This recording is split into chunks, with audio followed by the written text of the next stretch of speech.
بسم اللہ الرحمن الرحیم۔ السلام علیکم ناظرین کرام، میں ہوں آپ کا ہوسٹ مجاہد حسین اور آپ دیکھ رہے ہیں میرا یوٹیوب فیس بک چینل۔ اب بھی یہ اہلیت رکھتی ہے کہ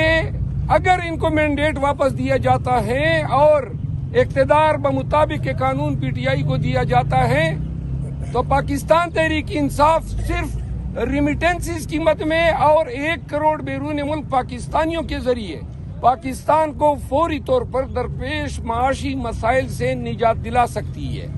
یہ بات رقم کی جائے، ریکارڈ کی جائے کہ ہم آگاہ کر رہے ہیں کہ ہم نے IMF سے صرف اتنا مطالبہ کیا ہے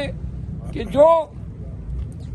انہوں نے لاسٹ ٹائم ٹرانچ دیا تھا، قرضہ دیا تھا، تو مشروط تھا فیئر اور ٹرانسپیرنٹ الیکشن کے ساتھ، اور ہم نے کہا ہے کہ الیکشن کے پروسیس کو آپ دوبارہ جب یہ اس کا آڈٹ کرا دیں اور ساتھ میں اگر یہ واضح ہوتا ہے کہ حکومت لیجیٹیمیٹ ہے تو قرضہ دے دیں۔ ایک بات یہ ہوئی۔ دوسری بات جس پہ خان صاحب نے اپنے کنسرن کا اظہار کیا، ان کی اہل خانہ، ان کی وائف بشرا بی بی کو جو ہے قید تنہائی میں رکھا جا رہا ہے، ان کے ساتھ حکام کا رویہ جو ہے غیر انسانی ہے، بنیادی انسانی حقوق کی منافی ہے،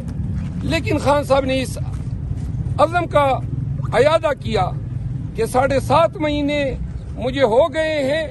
اور میں مزید 7 سال بھی گزار سکتا ہوں، لیکن نہ میں مصلحت کے ساتھ کوئی ڈیل کروں گا اور نہ میں کوئی ادھوری مینڈیٹ کے ساتھ کسی شراکت حکومت کا حصہ بنوں گا۔ تیسری بات یہ ہے جو آپ کے وساطت سے بتانی ہے، عاطف خان صاحب ہمارے سینئر لیڈر ہیں پاکستان تحریک انصاف کے، اور شاہ رام ترقی صاحب کو پارلیمان میں ان کو ایک کلیدی کردار کے حوالے سے ذمہ داریاں تفویض کی ہیں۔ اون عباس پبی صاحب جو ہیں وہ کافی عرصہ بعد خان صاحب سے ملے ہیں۔ خان صاحب نے جو ہے سینٹ میں اس کی کارکردگی کی ستائش کی ہے۔ شہریار افریدی صاحب اور شاندانہ گلزار صاحبہ جو ہے انہوں نے پارٹی سے ریلیٹڈ معاملات خان صاحب کے نوٹس میں لائے۔ خان صاحب نے ہمارے ذریعے پاکستان تحریک انصاف کے MNAs کو اور تمام صوبائی اسمبلیوں کے MPs کو یہ پیغام دیا ہے کہ جپیاں نہ ڈالی جائیں، ایوان کے اندر کسی بھی حزب اقتدار کے ممبر پارلیمان سے اس طریقے سے گل ملنا کہ جو ہمارے ووٹرز کو، پاکستانیوں کو یہ پیغام دے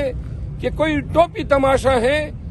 انہوں نے کہا یہ قطعاً برداشت نہیں کیا جائے گا۔ Please subscribe my channel for more updates. Thanks for watching.